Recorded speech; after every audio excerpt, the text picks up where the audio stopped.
Stressed out but don't have the time or energy to do anything about it? Grab the Busy Nurse's Guide to Less Stress at www.jennylytle.com/guide. And make sure to subscribe and like the podcast. And please leave a review. It really helps. Hello, and welcome back to another episode of the Nurse's Breakroom with Jenny Lytle, RN. Today, we're continuing our Lies We Tell Ourselves series with the lie, I need to leave the past behind me. Now, there is some truth to that. We don't need to dwell on all of the mistakes we've made in our past or things that we wish were different, but there is something to be said for taking time to reflect on things so that if there are changes that need to be made or lessons to be learned, we don't just skip past them. And I know personally, when I started doing some of these reflection type things, what I found is that I had a tendency to hold on to the not so great things, the areas where I felt like I had made mistakes or like I didn't show up my best, but I didn't take time to appreciate the things that had gone well. And so I was introduced to a handy little tool called the 4 Helpfuls or the 4 Helpful Lists. And I don't know if she's the one who came up with it, but I had learned about it from Christy Wright.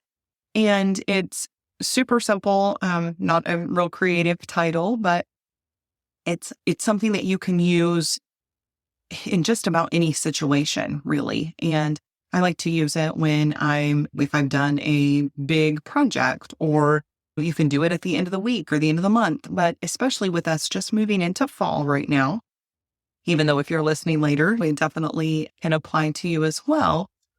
It just is a great time to pause and reflect just a little bit. I love fall. It's my favorite season. Anyway, it's just the colors and I like the crunch of the leaves. And thankfully, I live in a place where we have pretty big changes in all of the seasons. And the shorter days, it's bittersweet as we leave summer behind and move into fall and then know that winter is coming as well. But just being able to slow down a little bit and enjoy all of the beauty that fall has to offer, at least here in Indiana. So just a simple way that you can incorporate reflection into your life is to, at the end of the day, coming up with 3 things that went well that day.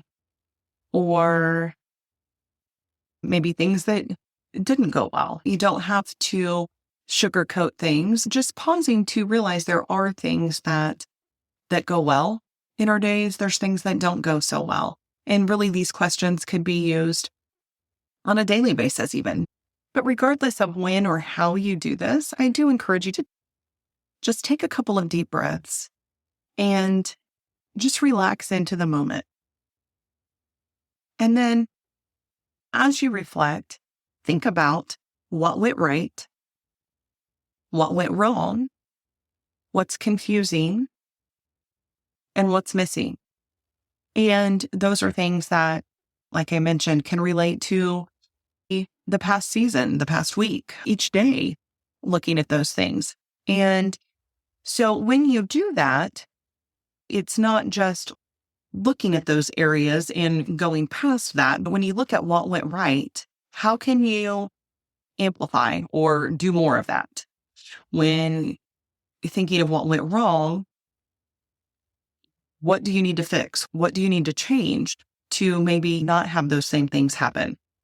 What's confusing? You can clarify that, make it simpler, easier, and more effective.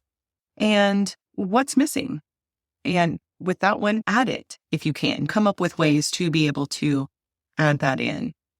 In summary, just taking time to pause and reflect on the way things have gone can really encourage us as we go along into other things, because we look at the things that didn't go the way we wanted to and things that did, and then we build on that. And I thank you so much for being here, and I look forward to talking with you soon. Disclaimer. Although I am a registered nurse, the medical and health information contained in this podcast is provided for general information and educational purposes only and is not a substitute for professional advice. Therefore, before taking any actions based upon such information, I encourage you to consult with appropriate professionals. I do not provide any specific medical or health advice, and the use of or reliance on any information contained in this podcast is solely at your own risk.